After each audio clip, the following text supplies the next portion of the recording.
Hello and welcome to this week's podcast brought to you by the Good Money Guide and our sponsors Pepperstone, who are a multi-regulated CFD broker providing trading services in forex, stocks and commodities in multiple destinations. I'm Michael Hewson and joining me once again is Pepperstone Senior Market Strategist Michael Brown. Hello Michael, on a very warm June day. Yeah, I was going to say, very good afternoon to you, mate. It's an incredibly warm day here in the city, and also a day where there seems to be a ridiculous amount of pollen in the air as well. So please forgive the fact that I sound like I've got a horrible cold. You and me both, mate. I mean, I've got my air filter sitting right next to me, basically filtering the pollen out of the air. So I've been on the I've been on the antihistamines as well. Anyway, quite a bit to get through. I think obviously central banks has been the focus today.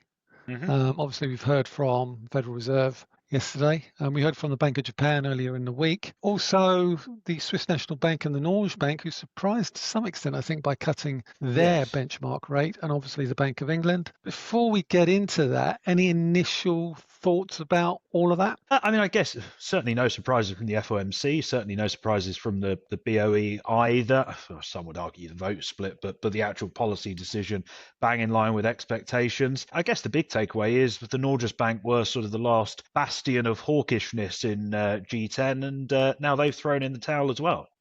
Okay. Well, obviously, we'll get into that in more detail after the risk warning. But obviously, I think we also need to look at obviously what's happened over the last week or so, because in another quirk of timing on our podcast, the hours after we finished and wrapped up last week, we had obviously the situation in the Middle East ramp up a little bit further, with Israel deciding to take the fight to Iran and sending oil prices sharply higher. So again, big uncertainties there. And obviously that is going to be a topic for today. Going to talk about the City AM story out this morning about Scottish widows and another blow for the London Stock Exchange, and we'll talk about that. On the geopolitics front, there's an interesting article on the Good Money website by Jackson Wong about whether or not it's a good time to get back into oil stocks. So we will talk about that as well. We'll talk about Boeing. I'm actually surprised at how little of a hit the share price has taken in the aftermath of obviously that awful crash in India. Talked about central banks as well. And then we'll look at the latest numbers from Whitbread, Ashtead and AOL, as well as looking ahead to next week's numbers from Babcock, Halfords, Nike and FedEx. Before we get through all of that, it's risk warning time. So here we go. The information provided here, whether from a third party or not, isn't to be considered as a recommendation or an offer to buy or sell, or the solicitation of an offer to buy or sell any security, financial product or instrument, or to participate in any particular trading strategy. We advise any readers, viewers or listeners of this content to seek their own financial advice. Spread bets and CFDs are complex financial instruments and come with a high degree of risk of losing money rapidly due to leverage. 74.8% of retail investor accounts lose money when trading spread bets and CFDs with this provider. Okay, obviously we talked about in the introduction, we talked about central banks, we talked about oil and gas prices, and we'll come to them. But this story caught my eye this morning, and it was from City AM, and it was about the decision by Scottish Widows to cut its allocation in UK equities from 12% to 4%. Another big win for our beleaguered Chancellor of the Exchequer. Discuss. Well, firstly, it's obviously bad news. We know that. It's pretty obvious. It's another. I mean, I sort of semi-joking said to you earlier on, there's going to be the fourth week running that we've had to have a bit of a rant and a moan about the dismal state of the London market, and this is just another damning indictment of that. But I guess I kind of sat there and went, is it a surprise? Really? I know that they are obviously a UK-based firm. They're going to have a bit of a domestic bias, but are we really surprised that firms who have a duty to act in the best interest of their investors and their insurance policyholders, etc., are wanting to go and seek a better return elsewhere? I think I would have been more surprised if the headline was, we're going to keep our allocation at 12, 13% or whatever it was before. The take in the article is that this is a consequence of the refusal of Scottish widows to sign this voluntary Mansion Horse Accord that not forces, but suggests it might be wise for UK pensions to increase their allocation to UK equities. And yet here we are, Scottish widows are looking to cut their allocation of UK equities from 12 to 4% by 2026. Now, they're not a small pension fund, £72 billion of UK assets. Why have they done that now? Is it so that when they're forced to by the Treasury, they can then boost their equity allocation back up Go again? back to 12%. Yeah, there could be an argument to say that is what they're doing. Actually, that's a very good point. But you mentioned the Mansion House Accord or agreement or whatever it is. I think we discussed this at the time. The way to get people to invest in the UK is not to compel them by some sort of government edict. It's to foster and create an environment which is receptive to funds, which is a market that is liquid, it is deep, it is performing well. And frankly, that's not what we have at the moment. And writing down orders from central government to say you must invest in the London market when clearly there are better opportunities at the moment elsewhere, that's simply not going to solve the problem. Yeah, I mean, you said that we've talked about this pretty much every week for about the last 4 weeks, but to my mind, I think we should continue to do so, to hammer it home that this is very, very serious. You can't force people to invest in areas of the market they don't want to. What you can do, and this we are starting to see some signs that perhaps the message is getting through. Hello, McFly. Yeah. We're finally getting there, because I'm going to go on to some of the certain potential U-turns that the government might be considering when it comes to energy policy. But we'll talk about that later. But certainly, I think this is one hobby horse or one particular hill that I very well will die on. Oh no, absolutely. I'm fully with you on that. And the drum that we're beating on this one is getting worn out at this point, because sadly, every week there is another story and another little bit to this narrative and another cut in this death by 1,000 cuts that we seem to be enduring at the minute. Yeah, I mean, there's an interesting stat that I saw on that article. UK pension funds are down from 50% UK equities to 4% in the last 25 years. And maybe government should ask themselves why that is. Yeah. No, I think you're right, but also there's also an argument to say actually, taking my back the London market cap off and putting my best interest of investors cap on, there's an argument to say that actually, and obviously hindsight helps here, but they should probably have been doing this a decade ago in terms of what Scottish widows have announced today, given, just sit there and pull up a chart of the FTSE and the S&P, the returns over the last 10 years. One has clearly vastly outpaced the other. Yeah. Okay, well, we've pretty much, I think, covered that and just reinforced the points that we've made over the last 4 weeks. So we'll move on. And geopolitics is once again, I think, dominating in sentiment, particularly around energy markets, where we've seen crude oil prices rally quite strongly in the past few weeks, and certainly in the past week or so. And obviously that is going to complicate central banks' inflation projections going forward. But Jackson Wong's done a piece on the Good Money website talking about the potential for this to make or put oil and gas stocks back in vogue. So you're talking BP, Shell, Exxon, Chevron, and the like going forward. I think there's a wider issue at stake here, because obviously I think there's talk about the Straits of Hormuz. The fact is we have seen oil prices rally over 20% from the lows that we saw in the aftermath of obviously the tariff liberation day. Yes. But they're still not above the highs of this year. So I don't think there's any need to panic at the moment. I think the real concern comes if the Straits of Hormuz gets closed. Yeah, I think I would fully agree with that. I think that's very much the sort of way I've been framing it over the last week or so, as you alluded to earlier, with impeccable timing. This all kicked off about 12 hours after we finished recording last week. We really need to work on that little jinx we seem to have developed. But more seriously, I think markets very quickly discounted the exchanges that we continue to see between Israel and Iran, various targets being struck in both countries. I think markets have adjusted to that very, very rapidly. And I think the focus now is a case of, as you said, do things escalate? And by escalation, I mean, does that encompass other nations or regions or actors being drawn into the conflict and it becomes wider? Does that encompass, as opposed to what we're seeing at the moment, which is very much a case of a military operation targeting nuclear facilities, does that list of targets broaden out to target things like energy export infrastructure? That's something that would clearly concern the market. And then, of course, you do have that other sort of huge tail risk, which I think is a very low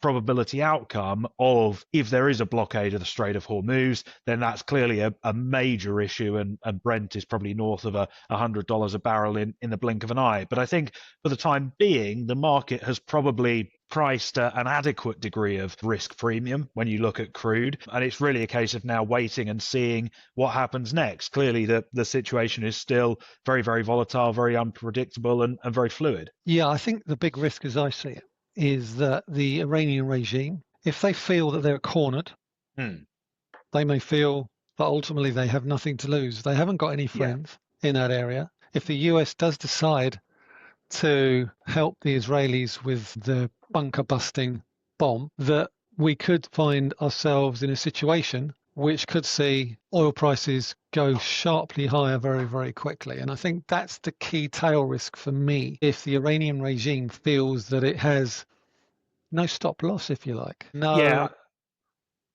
Yeah, no, I think you're right. I think that is the risk. If it gets to a point, and I think this is why the language that a lot of nations, Israel, the US, everyone seems to be using is quite deliberate around there is no push for regime change. Because of course, as you rightly say, if the folk running Iran go, well, the option is we're ousted or we're ousted, let's try and cling on as long as we can, we've got nothing to lose. That's when the risk of a significant escalation really becomes much more real. Yeah, so I think that's important to bear in mind. And I think as we head into the weekend, I think that's what all investors really do need to be aware of.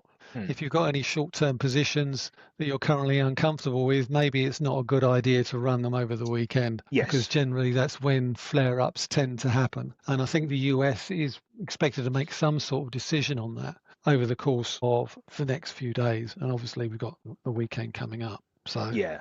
Important to bear that in mind. I mean, okay, so we'll talk about. I think we pretty much covered that. I think the key level for me is the 2025 highs for Brent, which we saw in early January, mid to early January. If we move above them, then obviously the picture for central banks will become that much more complicated. Yeah. And having talked about inflation risks, obviously risk of tariffs, Powell talked about that yesterday in his press conference. I think he's very, very careful, wasn't he? Yes. What was interesting, though, is they downgraded their growth forecasts and pushed up their unemployment forecast and their inflation forecast. Yeah, interesting but unsurprising is the way I would probably frame that. To be honest, I think we all knew that the FOMC were going to be looking at a higher inflation profile and a shallower growth profile, at least in the short term, because that's the impact that tariffs are likely to have on the economy and the associated uncertainty is likely to have on the economy. What I thought was much more interesting than that, and to be honest, we are scraping the barrel when it comes to trying to find highlights from the FOMC decision yesterday, was the dot plot, and not the fact that the median dot continues to point towards 50 basis points worth of cuts this year. What I thought was much more interesting was that despite that, 7 of the 19 members on the FOMC actually penciled in no rate cuts at all this year. And I think that really, the dispersion in views among policymakers really just speaks to how significant the uncertainty is. And essentially the Fed have kind of turned around and gone, well, we've got about as little idea and as little certainty as anyone else. We're just going to have to sit here on the sidelines and literally just wait and see what happens. And if inflation isn't a problem by September, maybe they turn a little bit more dovish. If inflation is still a problem, then they're going to happily sit on the sidelines for a little bit longer. I really don't think there's a lot more that Powell and his colleagues can be doing at the moment, other than just reassuring everyone that when it is appropriate for them to act, they will act. And for the time being, both the economy and monetary policy are in a pretty good place. Well, it depends on who you choose to listen to, doesn't it? I mean, President Trump yesterday calling Chairman Powell a stupid person. Yeah, I think if there's one, I think there are many. I think there are many reasons to criticise Powell. I think being stupid isn't one of them. Yeah, and I also find it slightly amusing that, and clearly, just to clarify for any new listeners, the Fed are not going to pay the blindest bit of attention to what Trump is saying on rates, and nor should they. But I do find it amusing how we seem to have gone from Powell should cut rates to Powell should cut rates 100 basis points to the Fed funds rate should be 250 basis points lower. I mean, at this point, Trump's going to be sat there next week going, we should be going into negative territory or something stupid. Well, I suppose that's one sign of inflation, isn't it? Well, exactly. Anyway, I mean, having said that, I mean, there are worrying signs for the US economy. Jobless claims yesterday, 245. Retail sales, surprise decline there. 0.9, I think, minus 0.9. Yes, although I would caveat that by saying that actually, although you're right, minus 0.9% on the headline metric, the control group sales number actually rose by 0.4%, and the big drag on retail sales was vehicle purchases. So I think the headline was a little bit more worrying than the data should actually. It's not a particularly concerning print in my mind. The underlying trend is still okay. Okay, so let's segue into the UK. Obviously, the Bank of England this morning. No surprises really, I think there. The inflation numbers from earlier this week, again, not much of a surprise. I think what was more concerning for me was the fact that food price inflation was one of the bigger components of that inflation number. And I think for a central bank that wants to start cutting rates, even though we had a new dissenter today, it means that we're not really going to get anything much before August. Well, unless they're going to do an intermeeting cut, we can't get anything before August. Well, yeah. Let's not go down that route again. But no, of course, we did have another dovish dissenter today. Deputy Governor Dave Ramsden joining Dingra and Taylor, two of the external members, in a call for a 25 basis point rate cut. But again, really nothing by way of surprise from the BOE. They're still sticking resolutely to this idea of gradual and careful policy easing or steps back towards a more neutral rate. And we all know that means one cut per quarter at a forecast meeting for all the time that guidance remains in place. I think one of the interesting things for me, and again, we are scraping the barrel a bit on this one, was when you go into the minutes of the meeting, there did seem to be a little bit more concern about the degree of weakness and slack that's beginning to emerge in the labour market. And I thought that was an interesting reference because momentum in the labour market is clearly pointing towards a continued weakening as time goes on. And I wouldn't be at all surprised if inflation does continue to come lower on some of the underlying metrics, ignoring things like energy prices, which are obviously going to push things higher in the short term, that could open the door to a more dovish stance from August onwards. But certainly no surprises for the time being. Yeah, it was saying 56% of firms reported that the overall level of uncertainty facing their business was high or very high, the Bank of England said. And the other 44% say? Well, apparently even higher than whatever high is. Maybe they were just ambivalent and really haven't changed that much. It still looks pretty ropey. I was going to use another adjective there, but I thought, well, this is a family podcast. I don't really want to use any four-letter words. They did say they don't think that Trump's tariffs are having any major impact on the economy, but then again, that's because we didn't impose any retaliatory tariffs. Yeah, exactly. I mean, it's pretty clear that Trump's tariffs are potentially having an impact on the US economy. But as we discussed at the time, all of these countries running around talking about retaliatory tariffs, well, all they were going to do was shoot themselves in the foot. And again, as we said, that's one of the few moves that the government have made that I think we've both agreed with, which is to say, actually, we are just going to sort of sit there and take it and go around the negotiating table, as opposed to compounding the potential damage. So not overly surprised that the impact of that has been somewhat more limited. Okay, so obviously the next inflation report was also August, so I think that's potentially a good time. I think the market is now pricing an 85% probability that they'll cut by 25. Yes, I think that's about right. And of course, we do have quite a lot of data between now and the August meeting. We've got another round of inflation figures. We'll get some, obviously, retail sales tomorrow. We'll also get some jobs data. And I think the jobs data, as I alluded to a second ago, that will be important because it's actually going to be May and June data. So it will be more figures on showing the impact of those national insurance changes as well as that all begins to shake out. So there's still a long way to go until the August MPC meeting, but I'd be very, very surprised if we didn't get a cut at that stage. We'll also get complete visibility on the GDP data for Q2. as well, Yes, because obviously we absolutely. saw that contraction in April. I mean, is this monthly GDP data fit for purpose, given the fact that the ONS is already facing a number of challenges on the data front? Is this one area that they could really, I think, just get rid of because of the fact that they are so volatile? Yeah, no, I think they should. I think they should probably have got rid of it a long time ago. And this is something that Simon French, sorry, at Panmure Gordon has been saying for a while. You know, the ONS are under resourced clearly, and also clearly struggling to produce accurate data. Why don't you focus those limited resources on making the important data points accurate? Things like the jobs data, the inflation figures, and the quarterly national accounts, and essentially sack off things like monthly GDP, which no matter what country produces it, the economy is simply too volatile to actually discern a clear trend in month to month GDP numbers. It's just a random number generator that creates far much more by way of noise than it does signal. So essentially, stick to the important stuff and basically junk. I think they're the only country that actually does monthly GDP data, aren't we? So I why do think it? Canada might do it or did do it at one stage. I'm not sure whether they gave up on it. I can Yeah, see with it, why. absolutely. It's certainly not a common thing. And frankly, there are enough ways to gauge the performance of an economy on a month to month basis. You know, things like retail sales, the PMI numbers, all of the other sort of soft survey data that we get. I don't think anyone is sat there going, I'd rather look at a month on month GDP print over all of that body of evidence. You know, it just seems superfluous, really. Yeah. Okay, well, that's the central banks. So essentially, what in summing up, obviously we've seen the SNB cut rates to zero. Hmm. I think they're concerned about how the high value of the Swiss franc, trying to, I think, offset currency inflows. But I would argue that if your rates are already close to zero anyway, I think another 25 basis point cut is neither here nor there. No.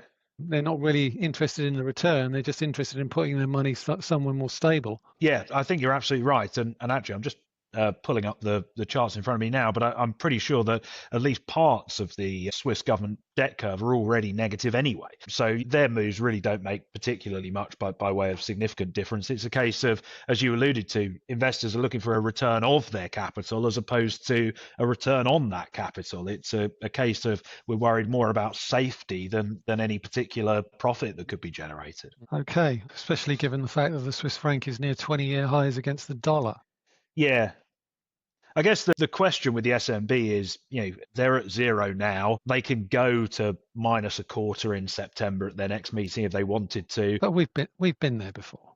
Yeah, I think they went to minus 0.5%, you know, back Yeah. in the day. We know that's not going to make much difference. So are they then more encouraged to actually start actively intervening in the franc a little bit more? Yeah, I remember 10 years ago when they did that. I was just thinking as I said that a few listeners are going to be having horrific flashbacks now, I think. Yeah, I'm one of them. I thought, what? Sort of days after saying that they were going to defend the peg, They suddenly weren't. Yeah. pulled the rug out from underneath the markets. Yeah, I can't forget that day in a hurry. Moving. So essentially, rate cuts. Yeah, whatever. Norges Bank has cut as well, but again, their rates are quite high anyway. So 25. Was it 25 or 50? No, it was only 25 Yeah. basis points, and it So only that's takes them cosmetic. to 4.25%. So they've still got a hell of a long way to go before they get back to neutral. All right, well, I think we've done central banks. So basically, no prospect of a Fed rate cut. Actually, did I hear correctly that there was did they get asked a question about potentially hiking rate? I think so. I mean, I'll be I mean, honest. really? The press conference was one for the purists, so I did sort of lose interest halfway through. Yeah. But yeah, I do seem to recall someone did ask that around. You know, what are the conditions for you to raise rates because you've bumped up your inflation forecast? So just nonsense. I do sometimes wonder if a lot of these journos come up with these questions on the hoof or whether or not they actually plan to ask Yeah, them beforehand. It'd be I interesting do. to get inside that. I do feel for them a tiny little bit because you've got, 15 of them who get asked a question. And frankly, we all know there's only about 3 or 4 things that are really worth asking. So if you're Yeah. called 12th on that list, I mean, what do you ask? Chair Powell, what did you have for breakfast this morning? You are sort of scraping the barrel at that point. Or you frame a question slightly differently to the person before you, but it requires exactly the same response. Yeah, exactly. I remember before COVID, this would have been then. There always used to be, it was the same with the ECB. You always always used to get to a point in the press conference where a journalist asks about climate change and how the central bank are worrying about that. And that's the point, that you can switch off. No more news is being made in this press conference today. Okay, so expect potentially a cut from the Bank of England in August. That's what we're looking for at the moment. As with anybody else, pretty much I think it's probably going to be the net.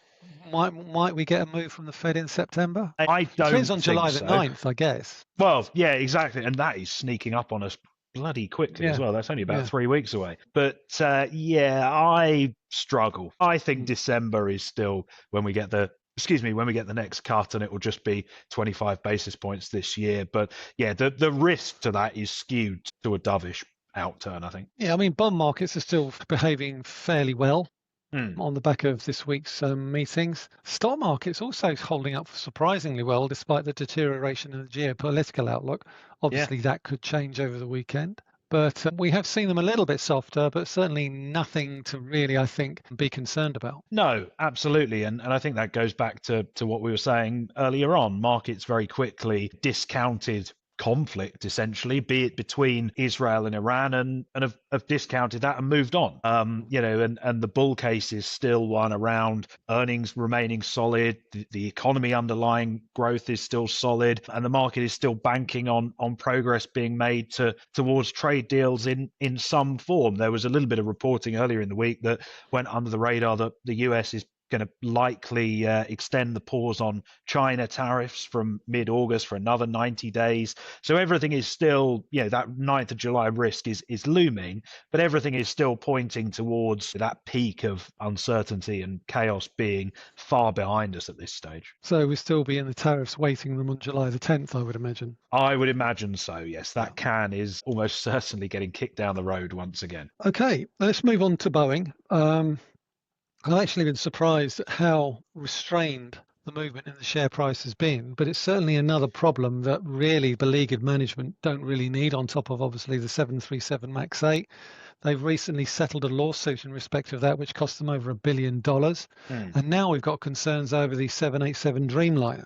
A BA plane returned to London on an India-bound flight earlier this week, while a flight bound for New Delhi from Hong Kong was also turned around mid-flight. So does this speak to an inherent problem with the Dreamliner, or is it an overabundance of caution on the part of the airlines more symptomatic of a wider problem? Yeah, I mean, I think I would caveat that by first saying I am by no means an aviation expert whatsoever, but I think we can all probably agree that we would rather the pilots and the people in charge err on the side of caution as opposed to potentially taking unnecessary risks. I mean, I think it's still far too early to say with any confidence, what the precise cause of the crash in India was, but I certainly think from a purely financial markets perspective, the optics of all this are not good whatsoever, particularly for a company like Boeing, which has already had a litany of issues, not only in terms of the 737 MAX, but also with its space program has been struggling, and this whole shenanigans with the new Air Force One that it's made a complete pig's ear of. If the market and if investors are looking at Boeing through a lens of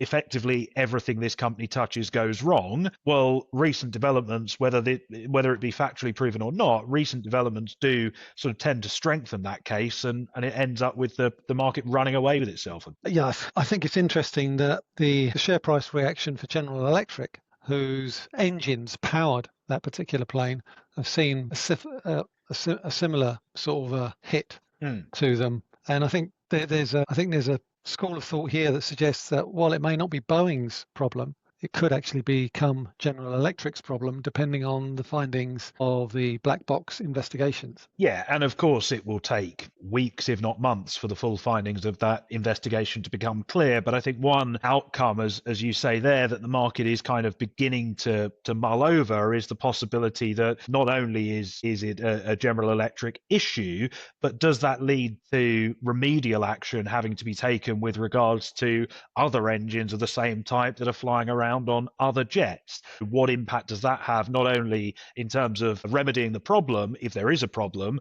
but also in terms of fresh orders? Because as we know, Rolls-Royce is also an option on the 787. Now, that has not exactly been going well either.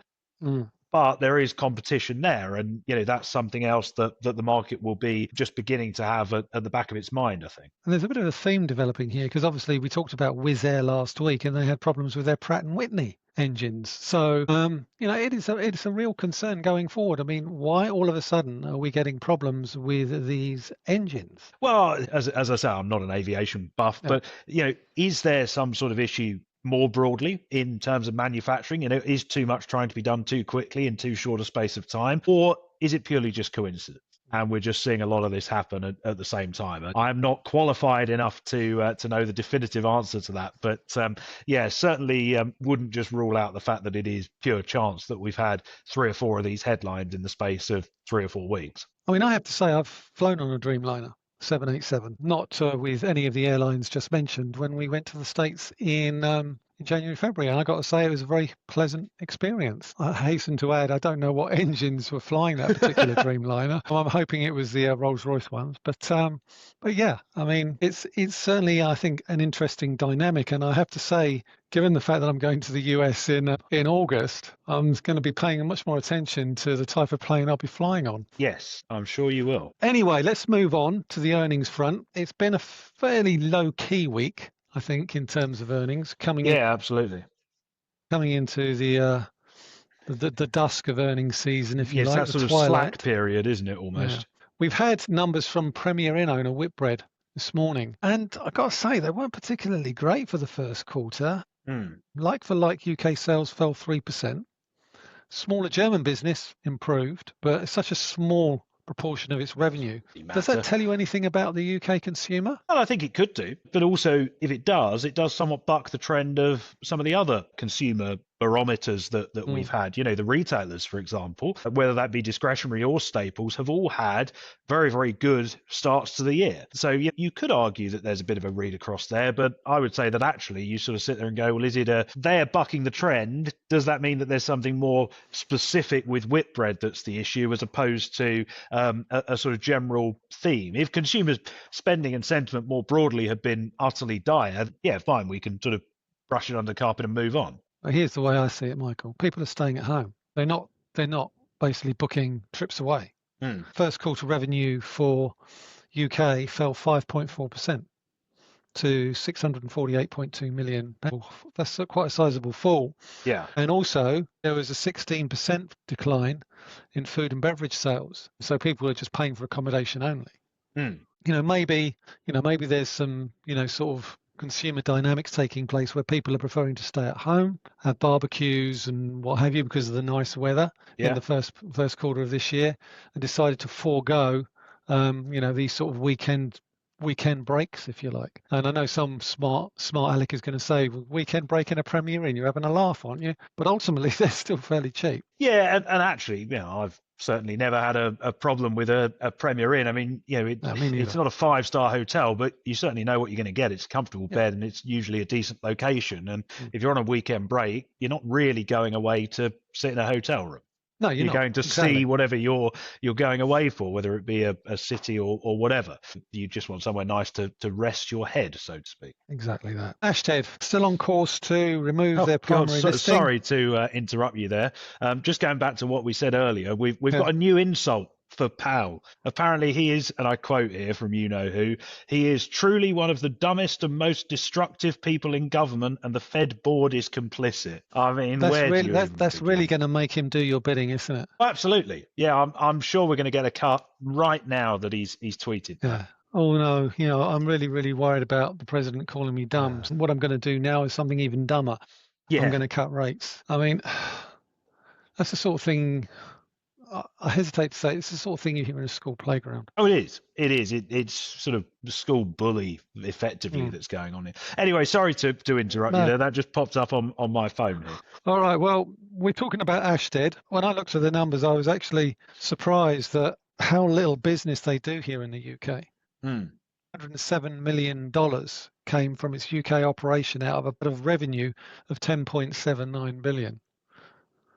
So it's North American operation, Canada and the US. Yeah. So it's not perhaps surprising that they've decided, why are we here? Well, no, that's exactly what I was going to say. We've again spoken at length about they're moving their listing away from the London market, but the results really speak to why they've done that. There is, frankly, not much reason for them to be here when such a small proportion of their business is done in the country, and also with all of the other litany of factors detracting from the London market, it's not surprising. Yeah, I mean, the shares are just off 3-year lows. They're they're well below the peaks they were in 2022, 2023. So why would you not think, well, perhaps we'll get much more shareholder value for Yeah, our buck if we basically list elsewhere? and I think they will. Yeah, I think you're probably right. Certainly in terms of rental of industrial and manufacturing equipment, the US is a bigger market than, say, the UK, where it seems to me the government seems intent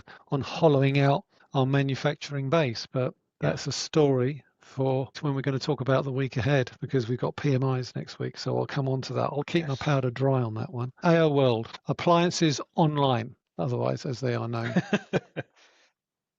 Record adjusted profits on a like-for-like basis before tax of £45 million, and yet the shares got absolutely spanked. It's a technical term, isn't it? And this was as a consequence of write-offs and intangibles relating to Music Magpie, which pulled profits down by £19.6 million.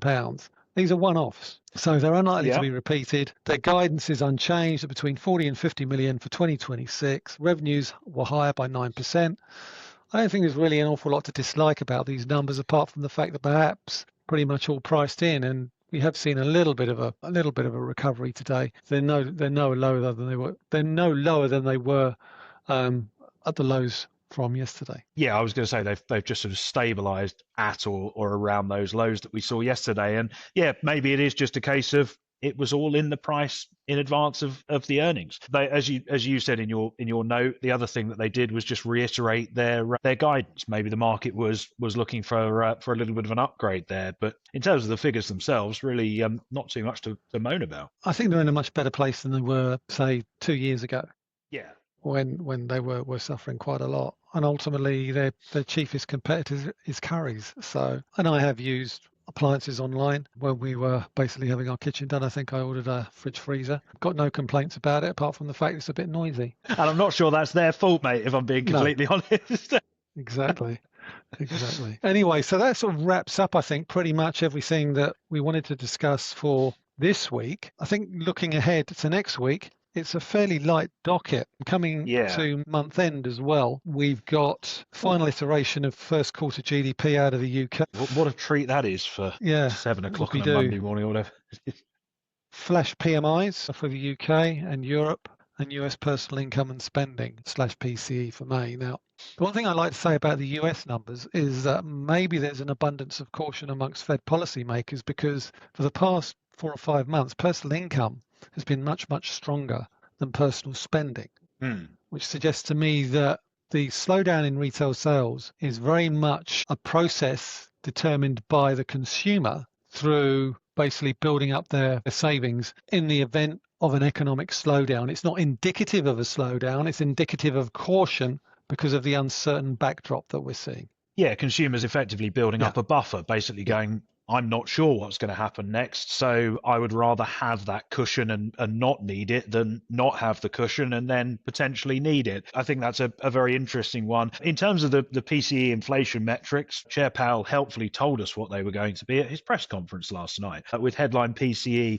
expected at 2.3% on a year-on-year basis in May, and the core number expected at 2.6%. So again, that's a 4-year low. It would be a 4-year low, but again, you sort of sit there and go, well, tariffs haven't impacted the data yet, so it must go up at some point soon. And I think that's very much in keeping with, well, certainly the CPI numbers that we had, last week, I think it was. Everything's sort of blurring into one at this point. I don't think either the income, the expenditure, or the deflator numbers are going to really move the needle for the Fed.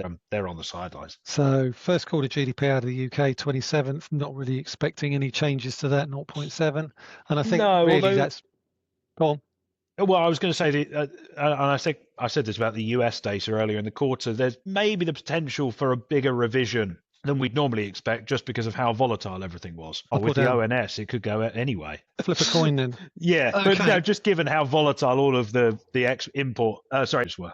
Yeah. So with respect to the French, German, and UK flash PMIs, again, these don't paint a particularly pretty picture. Due on the third, the flash PMIs. Now, I want to talk a little bit about the flash PMIs out of the UK, given some of the news flow that we've heard over the past 24 hours with respect to net zero, wind turbines, and what have you. Services proved to be fairly resilient in April, and I was surprised by that, 50.9.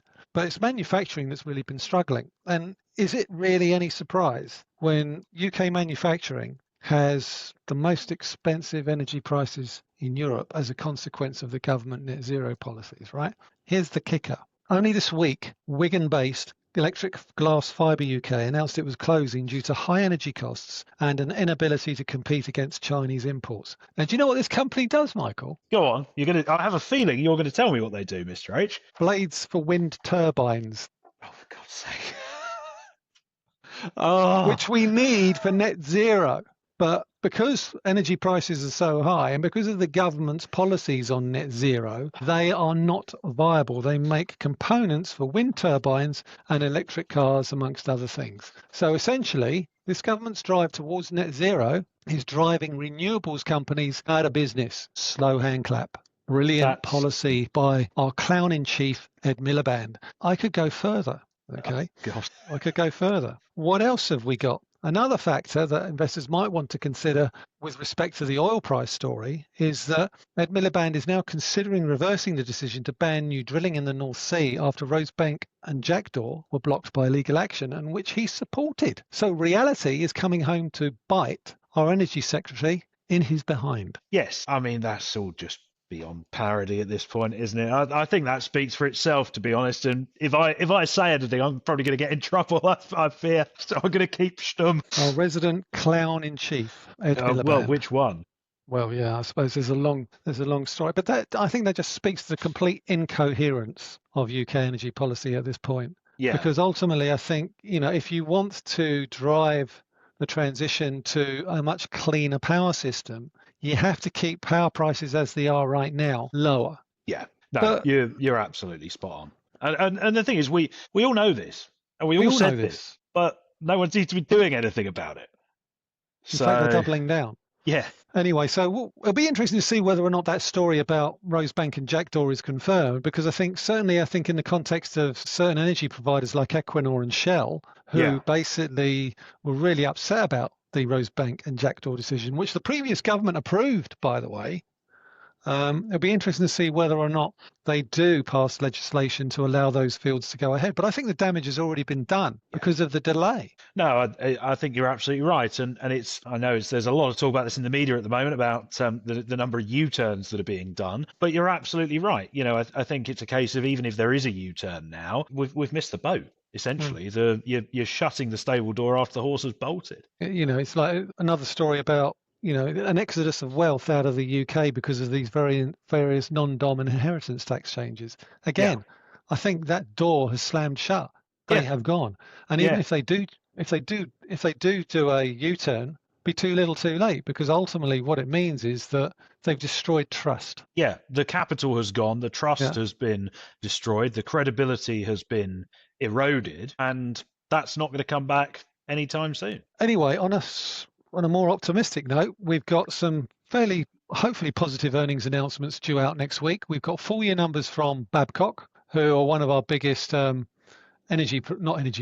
defense sector providers, and who we talked about in a previous podcast as potentially being a big beneficiary of the pivot towards defence. And they got their full year numbers on the 25th. Their shares are now well above £10. When we talked about them, I think in April, March, they were around about 750. Yes. So a 30% increase in the price of Babcock's share price since then. Again, geopolitics has shifted the narrative to stronger defence capabilities, supports the RAF through its Hades program.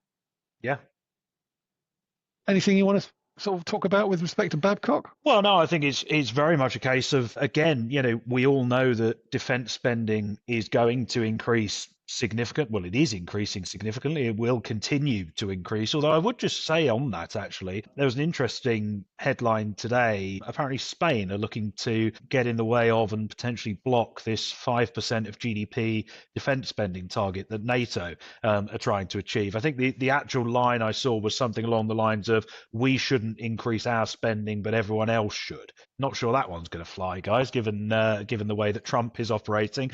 But yeah, fundamentally, direction of travel remains towards increased investment in defence, and that should benefit Babcock and, frankly, the vast majority of other firms in that sector. And if it doesn't, you've really got to ask questions about what the company in question will be doing. It does beg the question, though, how all of this was going to be paid for. It does. But that's not a problem that Babcock needs to worry about. That's one for our esteemed ex-Bank of England economist. Indeed. And we also got Halfords 4-year numbers for 2025.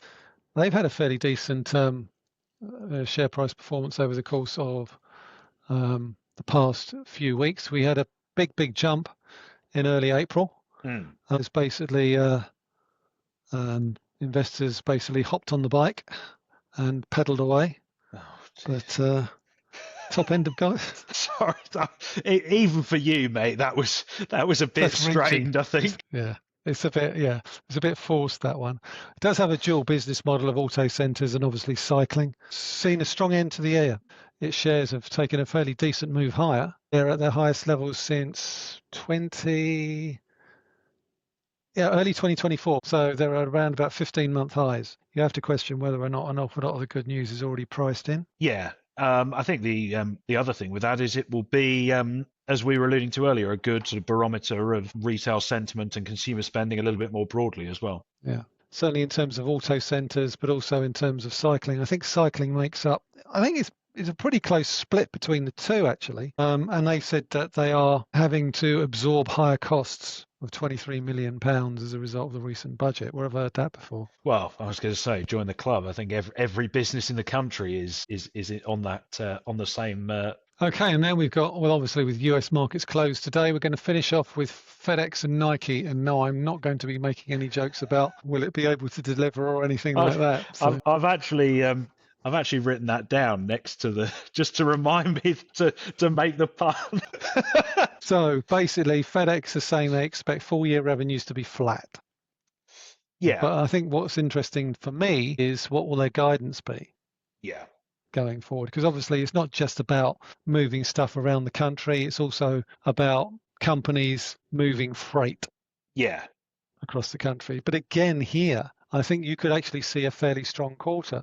Because I think front-running tariffs could have actually given the share price or the business a bit of a boost in the final quarter. Yeah, no, I think you're absolutely right. I'd be surprised if it didn't, to be honest with you, given the sheer volume of front running that was going on. But again, they are one of those classic, and delivery firms in general are one of those classic bellwether stocks in terms of how the broader economy is performing. So yeah, I think it's a case of their earnings are going to be skewed by all of that front running somewhat. The question is, how do they see the situation evolving as we move through the coming quarters? Clearly, if it is a very, very strong last 3 months, they're probably not going to repeat that again in the following 3 months because all of those deliveries have been made. It's now in inventories. And we'll finish up with Nike. Can they reverse it's been a steady decline quarter on quarter in revenues? But I think it's pretty much the few quarters we've seen declines of 10%, 8%, 9%. You know, what's going to arrest the decline in Nike revenues? Obviously, they've got concerns about tariffs on imports from China and Mexico. But at some point, you've got to think the shares are going to hit bottom. Did they hit bottom in March, April?